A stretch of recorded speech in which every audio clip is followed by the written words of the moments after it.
Hi friends पुनर्बार अসমীয়া পাকঘৰ আৰু মই চেনেলটোৰ অন্য এটি ভিডিঅ'লৈ আপোনালোকক স্বাগতম জনাইছোঁ। আজি মই আপোনালোকৰ সৈতে কঁঠাল গুটি আৰু মাছৰ ৰেচিপিটো শ্বেয়াৰ কৰিলোঁ। আশা কৰোঁ ভিডিঅ'টো চাই আপোনালোকে ভাল পাব। বলক তেন্তে ভিডিঅ'টো আৰম্ভ কৰোঁ। কঁঠাল গুটিৰ তৰকাৰীৰ বাবে মই কঁঠাল গুটি লৈ লৈছোঁ আৰু ইফালে সৰু মাছ কেইটামান লৈ লৈছোঁ, নহৰু কেইফুটমান আৰু পিঁয়াজ দুটা লৈ লৈছোঁ। আৰু এতিয়া মই কঁঠাল গুটিৰ বাকলিকেইটা গুচাই ল'ম। সিজাই ল'লেও হৈ যায়, কিন্তু মই বাকলিকেইটা গুচাই লৈ লৈছোঁ। আৰু ইফালে মাছখিনি মই ভাজি লৈ ল'ম। এতিয়া কঁঠাল গুটিকেইটা মই সিজাই লৈ ল'ম। কঁঠাল গুটিকেইটা মই সিজাই লৈ লৈছোঁ। আৰু এতিয়া মই কেৰাহী এটা গেছত উঠাই দিছোঁ আৰু কেৰাহীটোত মই তেল দি লৈছোঁ। আৰু তেলখিনি মই গৰম হ'বলৈ দি ল'ম।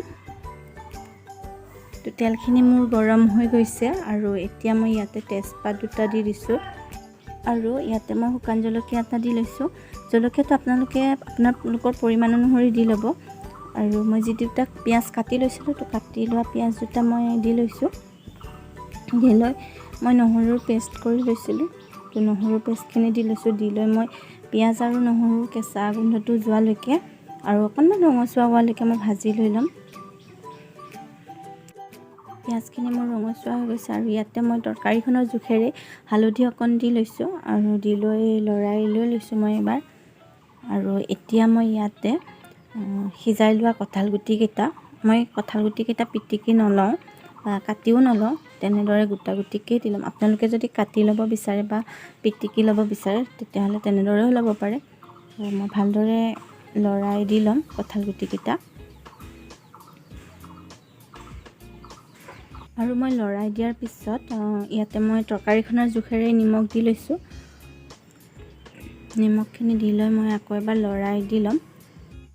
আৰু মই এতিয়া এগিলাচ গৰম পানী লৈ লৈছিলোঁ আৰু এতিয়া মই কঁঠাল গুটিখিনিত গৰম পানীখিনি দি লৈ উতলিবলৈ দি দিম। আশা কৰোঁ আপোনালোকে অকণো স্কিপ নকৰাকৈ ভিডিঅ'টো শেষলৈ চাব। আৰু যদি এই ভিডিঅ'টো চাই ভাল লাগিছে তেতিয়াহ'লে ভিডিঅ'টোত লাইক এটা কৰিবলৈ নাপাহৰিব। লগতে মোৰ ভিডিঅ'সমূহ আপোনালোকৰ ফ্ৰেণ্ড আৰু ফেমিলিৰ মাজত শ্বেয়াৰো কৰি দিব। আৰু যদি আপুনি মোৰ চেনেলটোত নতুনকৈ আহিছে তেতিয়াহ'লে চেনেলটো ছাবস্ক্ৰাইব কৰিবলৈ নাপাহৰিব। লগতে কাষত থকা বেল আইকনটো ক্লিক কৰি দিব আৰু তাত গৈ অলপ ক্লিক কৰি দিব, যাতে মই ভিডিঅ' আপলোড কৰিলে আপোনালোকে সোনকালে ন'টিফিকেশ্যনটো পায়। আৰু যিসকলে নেকি আগতীয়াকৈ মোৰ চেনেলটো ছাবস্ক্ৰাইব কৰি থৈছে তেওঁলোককো মোৰ ফালৰ পৰা অশেষ ধন্যবাদ জনালোঁ। আৰু আমাৰ তৰকাৰীখিনি উতলি গৈছে আৰু এতিয়া মই ইয়াতে আধা চামুচ জিৰা গুড়ি দি লৈছোঁ। জিৰা গুড়িখিনি দি লোৱাৰ পিছত মই তৰকাৰীখন আকৌ এবাৰ ভালদৰে উতলাই লৈ ল'ম। তৰকাৰীখন মোৰ উতলি গৈছে আৰু কালাৰটো চেঞ্জ হৈ গৈছে। তো এতিয়া মই যিখিনি মাছ ভাজি লৈছিলোঁ, ভাজি লোৱা মাছকেইটা মই তৰকাৰীখনত দি ল'ম। আপোনালোকে যদি এনেদৰে কঁঠাল গুটিৰ তৰকাৰী খোৱা নাই তেতিয়াহ'লে এবাৰ ট্ৰাই কৰি চাব, খাবলৈ খুবেই ভাল লাগে। তো এয়া আমাৰ হৈ গ'ল কঁঠাল গুটিৰ তৰকাৰী। আৰু এতিয়া মই তৰকাৰীখিনি নুমাই লৈ ল'ম। তো তৰকাৰীখিনি মই গেছৰ পৰা নুমাই লৈ ল'লোঁ আৰু এতিয়া মই বাতি এটাত তৰকাৰীখিনি উলিয়াই লৈ ল'ম। আৰু এয়া হৈ গ'ল আমাৰ কঁঠাল গুটি আৰু মাছৰ তৰকাৰী। আৰু ইয়াতে মই এতিয়া মান ধনিয়া কাটি লৈছিলোঁ, তো মই অকণমান ওপৰত দি লৈছোঁ। আৰু আপোনালোকে কমেণ্ট কৰি জনাবলৈ নাপাহৰিব ভিডিঅ'টো কেনেকুৱা লাগিছে।